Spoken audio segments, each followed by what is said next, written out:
Hello दोस्तों, कैसे हैं आप सभी। स्वागत है आप सबका टॉक विद वाईआर में। और आज हम बात कर रहे हैं प्रोजेक्ट टाइगर और बाघों के बारे में, मतलब बातें बाघ की। पिछली बार मैंने वीडियो बनाए, लाइव आया, और उन वीडियो के साथ ये हुआ कि वो वीडियो लाइव चले ज़रूर, लेकिन अगर 50 मिनट का बनाया तो 10 मिनट का ही अपलोड हुआ। 40 मिनट का अगर वीडियो था तो 3 मिनट का 4 मिनट का ही अपलोड हुआ। तो मैंने सोचा कि फिर से वीडियो मैं रिकॉर्ड करके और फिर बनाता हूँ, इस त्रुटि को सही किया जाए। तो आज मैं बात करूँगा इन्हीं सब के बारे में कि प्रोजेक्ट टाइगर क्यों स्टार्ट किया गया, कैसे क्या दिक्कतें रहीं और कैसे उसको सफल बनाया गया। तो भारत सरकार का एक बहुत ही महत्वाकांक्षी कार्यक्रम जो कि टाइगर्स से रिलेटेड, यानी रॉयल बंगाल टाइगर्स जो कि भारत में पाया जाता है, नेशनल एनिमल है इंडिया का, तो उसके बारे में हम आज बात करेंगे। तो चलिए जुड़ जाइए आप सभी, फिर आगे बात करते हैं।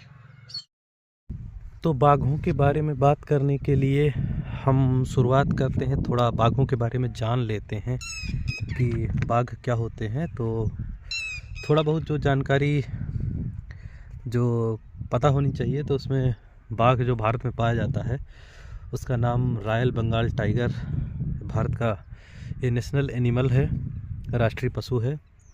और बाघ की जो और उप प्रजातियाँ जो पाई जाती हैं वो महाद्वीपीय टाइग्रिस, पैंथेरा टाइग्रिस उसको बोलते हैं।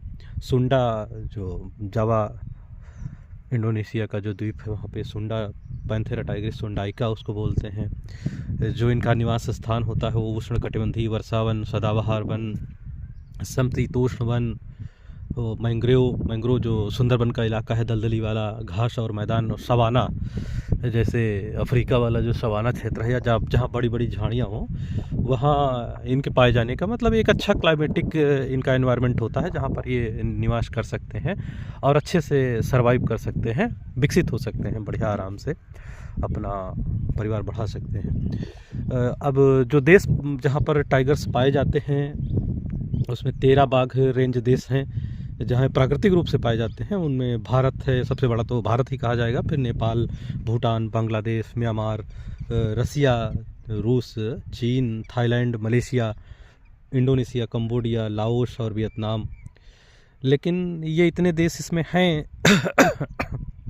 जहाँ पर टाइगर मतलब प्राकृतिक रूप से पाए जाते थे। लेकिन जो IUCN की रिपोर्ट आई है अभी हाल ही में, उसके अनुसार कंबोडिया, लाओस और वियतनाम में बाघ जो हैं वो विलुप्त हो चुके हैं, वहाँ पे इंस्टिंक्ट में ख़त्म हो चुके हैं। IUCN की जो रेड लिस्ट आती है, जो रेड डाटा लिस्ट आती है, उसमें इंस्टिंक्ट ही है, लुप्त प्राय है संरक्षण की स्थिति में इसमें टाइगर्स के बारे में।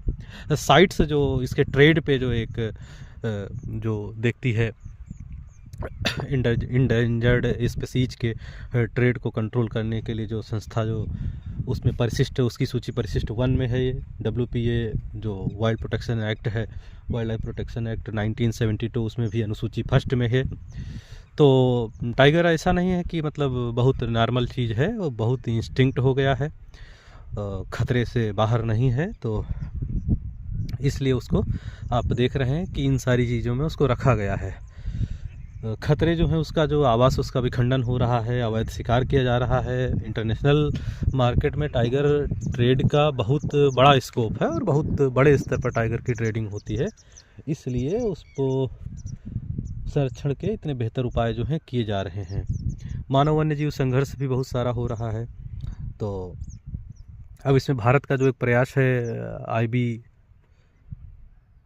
IBCA का, भारत ने क्या किया है, भारत ने इसके लिए एक इंटरनेशनल बिग कैट अलायंस बनाया हुआ है दुनिया भर के, जिसमें जो जहाँ टाइगर्स पाए जाते हैं, कैट, बिग कैट, बिल्लियाँ, बड़ी बिल्लियाँ पाई जाती हैं, जैसे कि ब्राज़ील हो गया, बाघ हो गया, शेर हो गया, तेंदुआ, हिम तेंदुआ, चीता, जगुआर, प्यूमा नामक 7 बड़ी बिल्लियों के संरक्षण के लिए जो है इसने भारत ने शुरू किया है। और WWF ने TX2 एक प्रोजेक्ट भी शुरू किया था बाघ के लिए, जिसमें कि टाइगर की जो जनसंख्या है, टाइगर की पॉपुलेशन जो है उसको 2 गुना किए जाने के लिए TX2 प्रोग्राम शुरू किया था। तो चलिए इन सभी चीज़ों के बारे में हम बात करेंगे। भारत के बारे में हम बात कर रहे थे। अभी मैंने 2-3 दिन पहले एक वीडियो बनाया था टाइगर प्रोटेक्शन के लिए, टाइगर प्रोजेक्ट टाइगर पर, लेकिन वो वीडियो मैं लाइव आया था और लाइव में कुछ प्रॉब्लम थी, तो बार बार मेरा वीडियो जो है वो अगर मैं 30 मिनट का बनाऊँ तो 4 मिनट का अपलोड हो, 50 मिनट का बनाऊँ तो 5 मिनट का अपलोड हो। तो मैंने कहा चलिए फिर से मैं एक वीडियो बनाता हूँ जिसमें मैं प्रोजेक्ट टाइगर के विषय में पूरी जानकारी जो है वो विधिवत दे दूँगा, और उसके बाद फिर देखी जाएंगी चीज़ें आगे कैसे होता है, क्या चीज़ें बढ़ाई जाती हैं। तो ज़रूर मैं कोशिश करूँगा।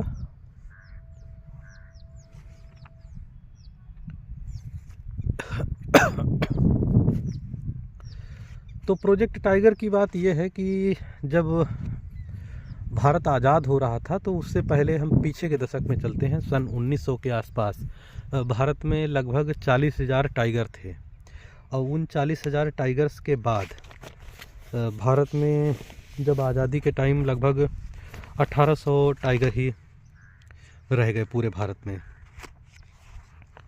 तो जब 1800 टाइगर रह गए तो फिर सरकार का ध्यान इस ओर गया कि, और तत्कालीन विश्व युद्ध की बाद परिस्थितियां जो हैं परिवर्तित हुई, तो उसमें वाइल्ड लाइफ पर भी ध्यान गया सरकार का।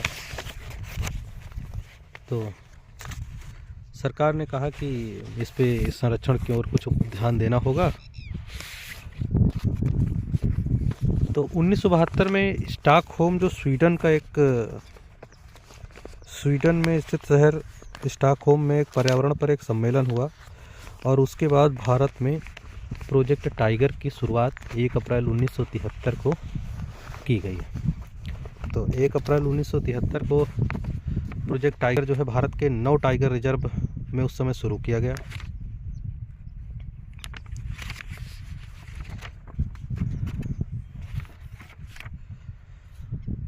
भारत जो है विश्व में रॉयल बंगाल टाइगर का सबसे बड़ा निवास स्थान है। 70% टाइगर्स जो है भारत में ही निवास करते हैं, भारत में ही पाए जाते हैं।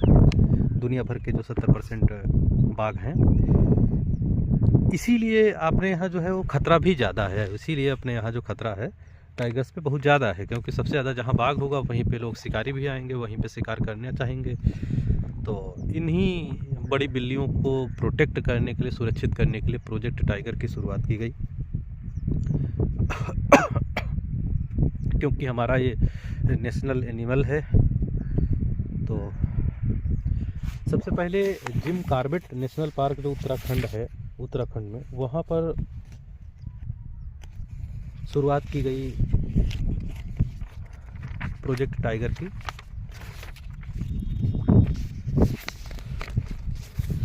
आप देख रहे हैं ये नदी का किनारा है और चारों तरफ धुंध या कोहरा फैला हुआ है।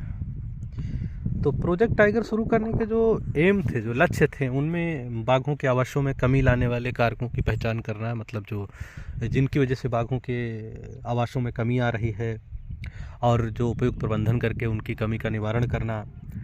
अगर बाघ किसी को नुकसान पहुंचा रहा है तो उसको कंपनसेट करना, और इको टूरिज्म के माध्यम से भी, मतलब इनको ऐसा सम्मिलित करना कि उससे बाघों का संरक्षण भी हो सके और जनता भी जो है उसमें अपना योगदान दे सके, और इनका जो है शिकार से, इस बड़ी बिल्ली, खूबसूरत बिल्ली को शिकार से बचाया जा सके।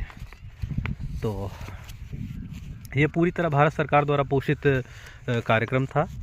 इसको पूरी तरह से भारत सरकार द्वारा पोषित किया जाता है, और अब इसको जो है राष्ट्रीय बाघ संरक्षण प्राधिकरण, जिसका कि गठन किया गया बाद में NTCA, इसकी प्रत्यक्ष जो है पर्यवेक्षक एजेंसी यही इसकी देखभाल करती है। इसी के अंडर में ही सारी गाइडेंस में सारा काम जो है इसका देखा जाता है।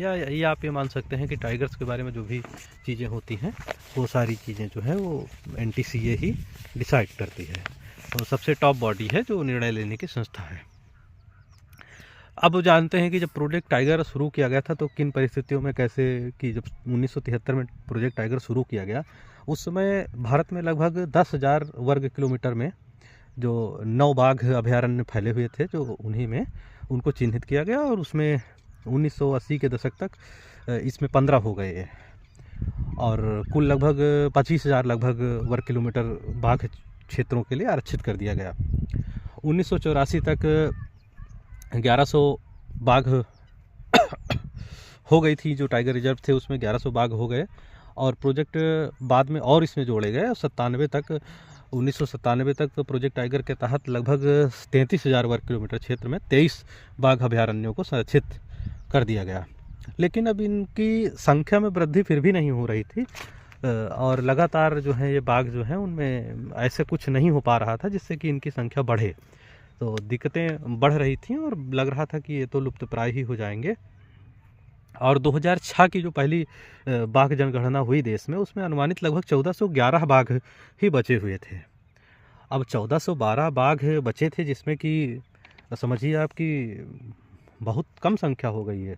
और इसमें भी बहुत सारे जो थे बच्चे थे, शावक थे, और शावकों में आप सोचिए मोर्टलिटी रेट भी काफ़ी ज़्यादा होता है। तो कितनी संभावना लगाई जा सकती थी कि बच सकते हैं। तो भारत सरकार ने फिर से एक इसके प्रति दिखाया इसमें, और NTCA का गठन हुआ और संरक्षण के प्रति गंभीरता दिखाते हुए सरकार ने वृद्धि करने के लिए प्रयास पुनः शुरू किए। और 2014 में जब बाघ गणना हुई तो उसमें 2226 बंगाल टाइगर थे। 2018 की जो जनगणना लेटेस्ट हुई उसमें 2967 बाघ पाए गए। 2014 में भारत में कर्नाटक में बाघों की संख्या सबसे ज़्यादा थी और उस समय बाघों जो है कर्नाटक में 408 बाघ मिले थे कर्नाटक में। अब 2018 के बाद 2022 में जो जनगणना हुई उसमें लगभग 3682 बाघों का अनुमान किया गया है। तो ये एक ट्रेंड हो सकता है कि धीरे धीरे अगर बाघ बढ़ रहे हैं लगातार, तो हम ये मान सकते हैं कि वर्तमान में 4000 बाघ लगभग भारत में 4000 के आसपास, शावक अगर मिला लें तो 4,500 बाघ जो हैं वो भारत में इस समय पाए जा रहे हैं। तो ये तो अच्छी बात है, खुशी की बात है।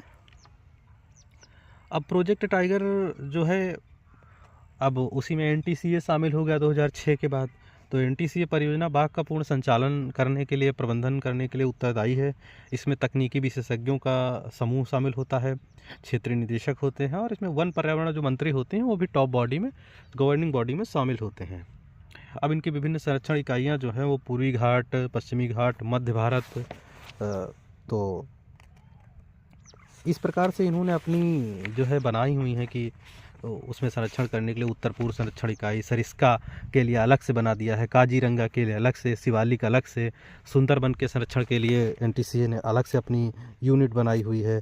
तो अगर ये विशेष रूप से इस तरह से बांट कर संरक्षण किया जा रहा है तो उसका लाभ भी मिल रहा है। इसके अलावा प्रोजेक्ट टाइगर में एक इन्होंने विशेष रणनीति कोर बफर के रूप में इन्होंने अपनाई, जिसमें कि मुख्य क्षेत्र, जैसे किसी को कोर भूभाग को कोर बना दिए और कोर में बता दिए कि उसमें मानव गतिविधियों पर पूरी तरह से प्रतिबंध लगा दिया। जैसे ये आप सोचिए, आप इसमें यहाँ जंगल है, अभी बनी हुई है पगडंडी, इस पर घास लाने के लिए भी आदमी जा रहा है, तो इस तरह से वहाँ पे नहीं, उसमें केवल जैव क्षेत्र और जानवरों के लिए आरक्षित कर दिया गया। उसमें कोई भी मानव गतिविधि पर पूर्ण रूप से पाबंदी, केवल रेस्क्यू और अगर कोई विशेष परिस्थिति बढ़ती है तो केवल वन कर्मियों को ही जाने की इजाज़त दी गई। पशु चराना, लकड़ी, पर्यटन, लकड़ी इकट्ठा करना, रोजमर्रा कार्य सारे जो हैं उसमें वर्जित कर दिए गए। और दूसरा जो है बफर क्षेत्र बचा, उसके बाहर वाला एरिया। अब यहाँ पे वन्यजीव मतलब अगर बहुत ज़्यादा अगर दिक्कत हुई तो भी बाहर आएंगे, टेरिटरी के बाद फिर आएंगे। तो उसको क्या किया गया कि आसपास के जो गांव वाले हैं उनकी लकड़ी के लिए भी कहा गया कि हाँ लकड़ी भी ला सकते हैं और संरक्षण में योगदान भी दे सकते हैं। पर्यटन की भी उसमें इजाज़त है, क्योंकि उसी से दैनिक लोग जो इधर उधर के हैं आसपास के वो जुड़ेंगे, उनकी आजीविका भी चलेगी, लकड़ी भी लोग ला सकते हैं, पशु चराई भी होती है। तो उसके लिए जो है बफर क्षेत्र जो है वो उसको काम में लाया गया, उसमें होम स्टे, फार्म स्टे, तो ये सारी चीज़ें जो हैं उसमें करी गई। अब इसको इसी तरह को जो प्रबंधित किया जा रहा है, इसी सबसे बड़ा काम तो यही प्रबंधित करने के लिए है। अब उसमें गश्त बढ़ाने की ज़रूरत है कि गश्तें अच्छे से हो, अनुसंधान भी अच्छे से हो, क्योंकि अगर टाइगर कॉरिडोर अगर tiger reserve to tiger reserve जुड़े हुए नहीं हैं तो इनब्रीडिंग का खतरा बढ़ेगा। अगर कॉरिडोर अच्छी तरह से संरक्षित हैं, निकलने की व्यवस्था है, तो इनब्रीडिंग का खतरा रोका जा सकता है, जिससे कि टाइगरों में एक वंशी दिक्कतें ना हो कि जो भी, जैसे मान लिया पता चला कोई महामारी है और पता चला एक ही वंश के कारण, जेनेटिक डिसऑर्डर के कारण सारे बाघ खत्म हो गए, जैसे जो समस्या इस समय गिर नेशनल पार्क में उपस्थित है शेरों के लिए, वो समस्या ना बनने पाए। तो वो ज़रूरी है कि उसको इनब्रीडिंग ना हो पाए, इसलिए टाइगर रिजर्व के साथ कॉरिडोर पर भी बहुत ज़्यादा ध्यान देने की आवश्यकता है। इसके लिए सरकार ने जो गांव पड़ते थे उनको ट्रांसलोकेट किया, कंपनसेट किया, और ट्रांसलोकेशन के लिए काफ़ी ज़्यादा मेहनत कर रही है। तो 2006 में वन अधिकार अधिनियम भी पारित किया गया सरकार के द्वारा, वो भी इसी NTCA और इन सब चीज़ों को देखते हुए किया गया था। टाइगर रिजर्व्स के आसपास कॉरिडोर होना, जैसे कि ये आजकल देखिए आप, एलिफेंट कॉरिडोर होना और टाइगर कॉरिडोर होना बहुत ही आवश्यक है। और ये अगर नहीं होंगे तो टाइगर से तो मतलब खतरा तो है ही, प्लस आप ये समझिए कि इकोसिस्टम पर भी बहुत बड़ा इसका दुष्प्रभाव पड़ना तय ही है। क्योंकि अगर कॉरिडोर नहीं है तो वो निकल नहीं पाएंगे, और इरिटेशन में बाघ इधर उधर गाँव के पास आएगा, गाँव के पास आने से बड़ी दिक्कतें होंगी, फिर वो नुकसान करेगा, और नुकसान करने में फिर अगर गांव में हमले करता है, गांव के पास आने लगता है, तो भी वो दिक्कतें शुरू ही होंगी।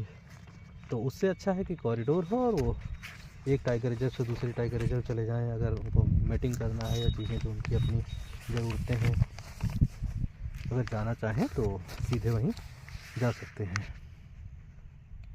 अब प्रोजेक्ट टाइगर को सफलता दिलाने में, या प्रोजेक्ट टाइगर के लिए दुनिया का अगर कहा जाए निर्विवाद रूप से कि जानवरों के लिए सबसे सफलतम प्रोजेक्ट रहा प्रोजेक्ट टाइगर, जिसकी सफलता को देख के ही बाद में प्रोजेक्ट एलिफेंट भी स्टार्ट किया गया, तो उसमें NTCA का भी बहुत बड़ा योगदान है। क्योंकि जब प्रोजेक्ट टाइगर चुनौती से जूझ रहा था तो 1200 केवल बाघ बचे थे, तब NTCA ने इसको काफ़ी ज़्यादा मेहनत किया। और वर्तमान समय में अभी भी जो है कि बाघ जो हैं भारत में लगभग 4000 होने को हैं, तो ये इसमें NTCA का बड़ा योगदान है, और साथ ही वन विभाग का भी बहुत बड़ा योगदान है। तो उम्मीद करता हूँ कि मतलब बाघों के बारे में जो बातें हुई, तो प्रोजेक्ट टाइगर के बारे में बात होने से चीज़ें और क्लियर हुई होंगी। तो मैं आगे वीडियोज़ बनाऊँगा उन सारे टाइगर रिजर्व पे कि जो भारत में जो उस समय प्रोजेक्ट टाइगर में शामिल किए गए थे, या वर्तमान में जो 58 टाइगर रिजर्व हैं, जो टाइगर रिजर्व अधिसूचित हैं, इसमें माधव नेशनल पार्क 58वां टाइगर रिजर्व है, घोषित किया गया है। तो बात करेंगे, अब बाघ के बारे में बात कर रहे हैं तो टाइगर रिजर्व के बारे में बात करेंगे धीरे धीरे आगे। ये बहुत ही प्यारा जानवर है बाघ। चलिए किसी और दिन किसी वीडियो को बनाकर हम बात रखते हैं अपनी।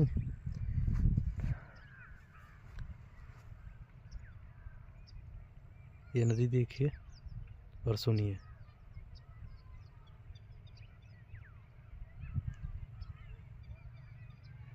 सुबह सुबह बहुत सारे पक्षी और बहुत सारे जीव अपनी दिनचर्या में लगे हुए हैं। कोहरा आज बहुत ज़्यादा है। ठंड में तो जंगली जानवर बहुत कम निकलते हैं, लेकिन यहाँ नदी में शिकार जारी है। जो शिकारी पक्षी हैं वो अपने काम में जुटे हुए हैं। ये देखिए आप।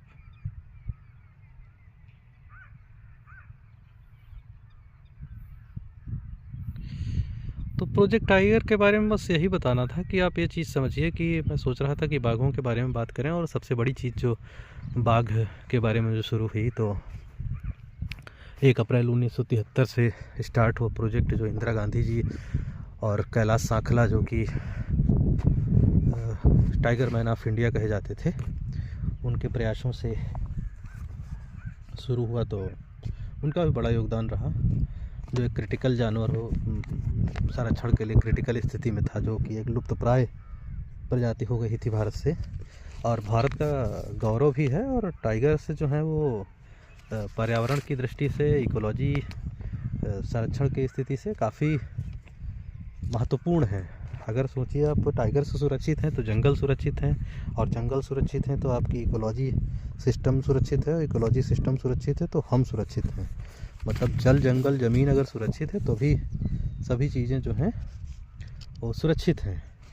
तो अब इसमें सबसे बड़ी बात यह है कि टाइगर्स को, जो प्रोजेक्ट टाइगर है, जो टाइगर संरक्षण के जो उपाय हैं, उनके साथ इंसानों को इस तरह से समन्वय करने की आवश्यकता है। सरकार को भी इस ओर ध्यान देने की आवश्यकता है कि वो संरक्षण, कोई भी संरक्षण हो, सफल तब तक नहीं हो सकता जब तक उसमें इंसानों की या क्षेत्रीय समुदाय की भागीदारी ना हो।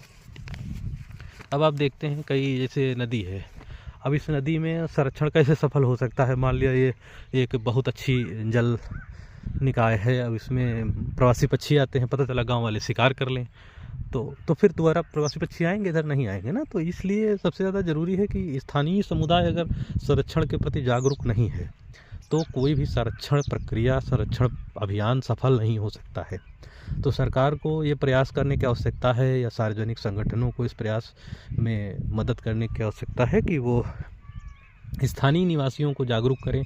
और स्थानीय निवासियों को जागरूक करने की सबसे बड़ी एक, जो जिसको आप कह सकते हैं कि टेंडेंसी, या उसकी तरफ एक गति देने में एक काम कर सकता है, वो ये है कि उनकी जो आजीविका है उसको आप जोड़ दीजिए पर्यटन के क्षेत्र से। फार्म स्टेज बना दीजिए, फार्म स्टेज बनाने की अनुमति दीजिए नज़दीक में, उनको पर्यटन के लिए उनको ट्रेनिंग दीजिए थोड़ी बहुत, छोटी बहुत, कि वो वन्य जीवन के बारे में जाने, संरक्षण का महत्व जाने। और जब उनसे आय होने लगेगी तो वो समझने लगेंगे कि हमारे लिए क्यों महत्वपूर्ण है। और अगर उनको महत्व का खुद पता चल गया तो वो खुद ही उसको बचाने के बारे में चिंतित रहेंगे और उसको बचाने की प्रयास करेंगे। तो ये इस समय समस्या बहुत ज़्यादा बढ़ रही है बाघों की, जो है बाघ बहुत ज़्यादा आ रहे हैं, गांव के क्षेत्र में आ रहे हैं, और लोगों से गांव में आसान शिकार के लिए आ रहे हैं, जो जंगलों से निकल के, टाइगर रिजर्व से निकल के बाहर आ रहे हैं। और स्थानीय समुदाय से उनका आए दिन संघर्ष हो रहा है, मानव वन्य जीव संघर्ष जो है वो बड़ा विकराल रूप लेता हुआ नज़र आ रहा है इस समय। तेंदुए जो हैं वो उत्तराखंड में बहुत ज़्यादा इस समय एक्टिव हैं, और उनकी वजह से काफ़ी दिक्कतें स्थानीय समुदाय को हो रही हैं, क्योंकि पहाड़ों में लगातार गांव में बढ़ रहे हैं अटैक। और मैं तो इधर लगातार देखता हूं कि बहुत सारी तेंदुए जो हैं हर गांव में लगभग एक्टिव हैं। अब आप समझिए कि छोटे बच्चों को और उनके घरेलू पशुओं को कितनी समस्याएं हैं। तो इस पर भी ध्यान दिए जाने की आवश्यकता है, और प्रबंधन अगर नहीं होगा तो उससे क्लैशेज बढ़ेंगे, और क्लैशेज बढ़ेंगे तो गुस्से में दोनों तरफ से हानि ही होगी। इसलिए प्रबंधन भी किया जाना आवश्यक है और संरक्षण भी किया जाना आवश्यक है। चलिए अगले वीडियो में मिलते हैं। तो फिर प्रोजेक्ट टाइगर के पहले पड़ाव, यानी जहाँ से शुरुआत हुई थी, तो उस जिम कॉर्बेट के बारे में बात करते हैं।